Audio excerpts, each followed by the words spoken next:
आनंद द्विगुणित करा वारणा उत्पादनांसोबत. वारणा श्रीखंड, तूप, दही, दूध, लस्सी, बटर, चीज आणखी बरंच काही. सणासुदीच्या काळात शुद्ध आणि सात्विक वारणा उत्पादने घरी आणा. वारणा, आनंद अस्सल चवीचा.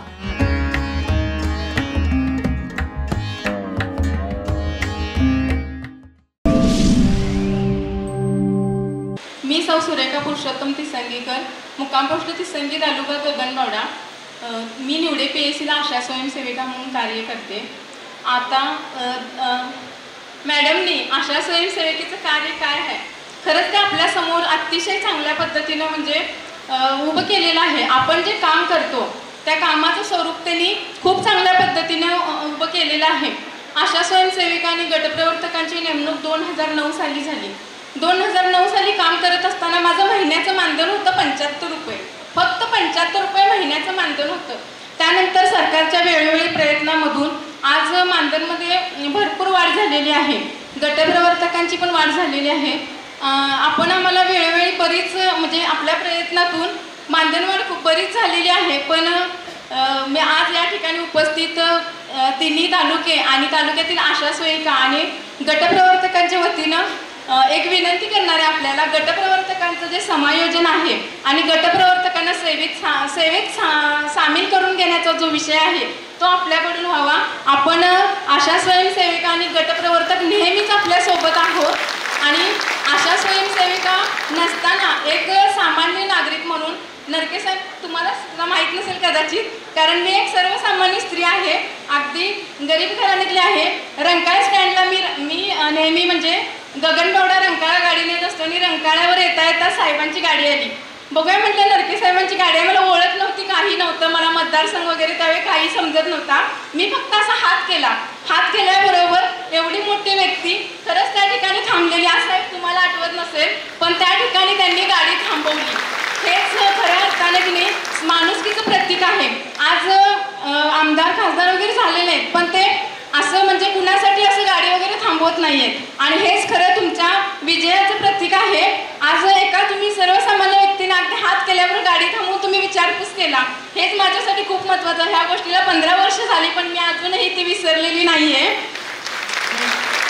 आज या ठिकाणी आशा स्वयंसेविकेने कामं केलेली आहेत. कोविडमधून सुद्धा पूर्ण म्हणजे अगदी एकेकांनी त्यांना मारहाण केली, त्यांना शिवीगाळ केली, तरी सुद्धा आशा स्वयंसेविकांनी गटप्रवर्तकांनी आपलं जे काम आहे ते काम थांबवलेलं नाही आहे. त्या कामाची पोचपावती म्हणून आज सन्मान कार्याचा या ठिकाणी सर्व या तालुक्यातील महिलांना उपस्थित एका ठिकाणी करून आज तुम्ही हा जो कार्यक्रम या ठिकाणी त्यांचा सन्मान आयोजित केला त्याबद्दल खरंच मी या सर्वांच्या वतीने आपली मनपूर्वक आभारी आहे. कारण महिलांनी आज खरं इथं आल्यापासून अगदी म्हणजे मनसोक्त असा आनंद घेतलेला आहे. प्रत्येक वेळेस महिलांनी किती म्हणजे झोपून बसायचं, किती मरून बसायचं. घरात असताना हे काय म्हणाल ते काय म्हणाल, काम करत असताना लोक काय म्हणतील, आज असं बोललं तर काय होईल, इथं गाणं म्हटलं तर काय होईल, इथं उखाणा घेतला तर काय होईल, या ठिकाणी डान्स केला तर काय होईल, लोक काय म्हणतील, हा सगळा विचार या हॉलमध्ये आता बघितलेला हा सगळा विचार बाजूला ठेवून अगदी महिलांनी या ठिकाणी मनसोक्त डान्स सुद्धा केलेला आहे. आणि हे सगळं म्हणजे हे सर्व तुमच्या कृपेमुळे. आज महिलांना माझी एकच विनंती आहे, आज या ठिकाणी आपला सन्मान केलेला आहे पण आपण आपलं जे येणारी निवडणूक आहे त्या निवडणुकीमधून आपण सुद्धा आपलं जे काही कर्तव्य आहे त्यांच्यासाठी ते आपण आपलं कर्तव्य पार पाडायचं आहे. आता ताईंनी सांगितलेलं आहे त्या जशा त्यांची बहीण आहे तशा आपण सर्व त्यांच्या बहिणी समजून आपण येणाऱ्या आपल्या निवडणुकीमध्ये त्यांना विजयी करायचं आहे. एवढेच मी आपल्याला या मंचावर विनंती करते. आणि आत्ता पाठीमागं मी येत असताना मला उमेदबद्दल थोडंसं बोला म्हणाल्या पण उमेद याच्याबद्दल मला एवढी काही जास्त माहिती नाही आहे. पण त्यांचे जे काही प्रश्न आहेत त्या प्रश्नासाठी पण आपण प्रयत्न करावा एवढेच मला वाटते.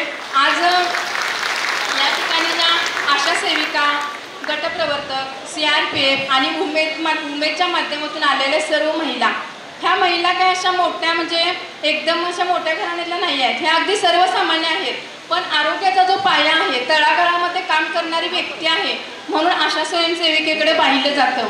एखादी व्यक्ती रात्री 12 वाजता एखाद्या स्त्रीचा फोन येतो की म्हणजे डिलिव्हरीसाठी गाडी पाहिजे, त्यावेळेस ते अगदी आपण वाड्या वस्त्यामध्ये काम करत असतो त्यावेळी त्या स्त्रीने जाऊन गाडी बोलावून त्या महिलेला PSC पर्यंत नेऊन PSC मधून रेफर करून CPR आणून CPR मध्ये आल्यानंतर त्या महिलेची सुखरूप डिलिव्हरी होते आणि डिलिव्हरी नंतर ते बाळ आणि ती आई व्यवस्थित आहे हे ज्यावेळेस तिला समजतं त्यावेळेस तिच्या चेहऱ्यावर जो आनंद असतो अशा स्वयंसेविका म्हणून काम करत असताना त्यावेळेस तिच्या चेहऱ्यावर जो आनंद असतो ते कुठलेही मानधन किंवा पैशापेक्षा खूप जास्त असतो, कारण हाच खऱ्या अर्थाने त्यांचा सन्मान आहे. आणि मला असं वाटतं की बाबा मी अशा स्वयंसेविका म्हणून काम करते, खरंच मी खूप मोठी जबाबदारी माझ्यावर आहे.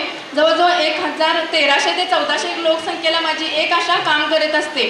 आज एक रिपोर्ट मागितला ANM किंवा MPWच्याकडे, आशांना कॉल केल्याशिवाय एक काही माहिती त्यांना समजत नाही. आज कोविड लसीकरणाचं काही असेल काही त्यांच्याकडे नसतंय, फक्त सर्व काही आशा आणि गटप्रवर्तक ज्याप्रमाणे एक आशा 1000 लोकसंख्येला काम करत असते त्याचप्रमाणे एक गटप्रवर्तक ती जी पूर्ण आशा असतात एका तालुक्यामध्ये जवळजवळ 44-45 एका PSCला आशा असतात. ह्या एका PSCच्या 45 आशांचं जे रिपोर्टिंगचं काम आहे ते काम साहेब गटप्रवर्तक करत असतात आणि त्या गटप्रवर्तकांना अगदी कमी म्हणजे थोड्याशाच मानधनावरती काम करावं लागतं. ही खूप मोठ्या खेदाची गोष्ट आहे. आज जे काही सर्व आलेले ते ऑनलाईन आलेले, आज त्यांच्याकडे पुरेसा डाटा नाही आहे, आज त्यांना डाटासाठी पैसे दिलेले नाही आहेत किंवा अशा काही सुविधा नाही आहेत, त्याच्याकडे पण तुम्ही थोडंसं लक्ष दिलं पाहिजे. आणि आज या ठिकाणी लाडक्या बहिणीच्या माध्यमातून सरकारकडून आपल्याला जे 1,500 रुपये मिळत आहेत त्याबद्दल सुद्धा मी सरकारचे साहेबांचे खूप धन्यवाद मानते की आपल्याला महिन्याला 1,500 रुपये मिळत आहेत. असा विचार नाही केला की त्यांनी की बाबा ही आशा सेविका आहे, अंगणवाडी सेविका आहे, यामध्ये सर्वांनी खूप मेहनत घेऊन आज आपल्या खात्यावरती 1,500 रुपये येत आहेत.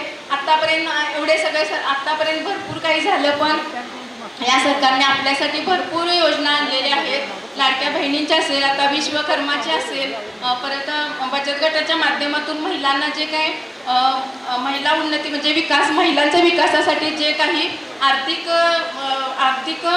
प्राप्ती करून दिली जाते यासाठी मी पूर्णपणे धन्यवाद देते. आणि परत एकदा तुम्हाला आठवण करून देते की आपण या ठिकाणी अशा मोठ्या संख्येने उपस्थित राहिलात त्याच तेवढ्याच जोशाने आपण येत्या निवडणुकीमध्ये साहेबांना मदत करायची आहे.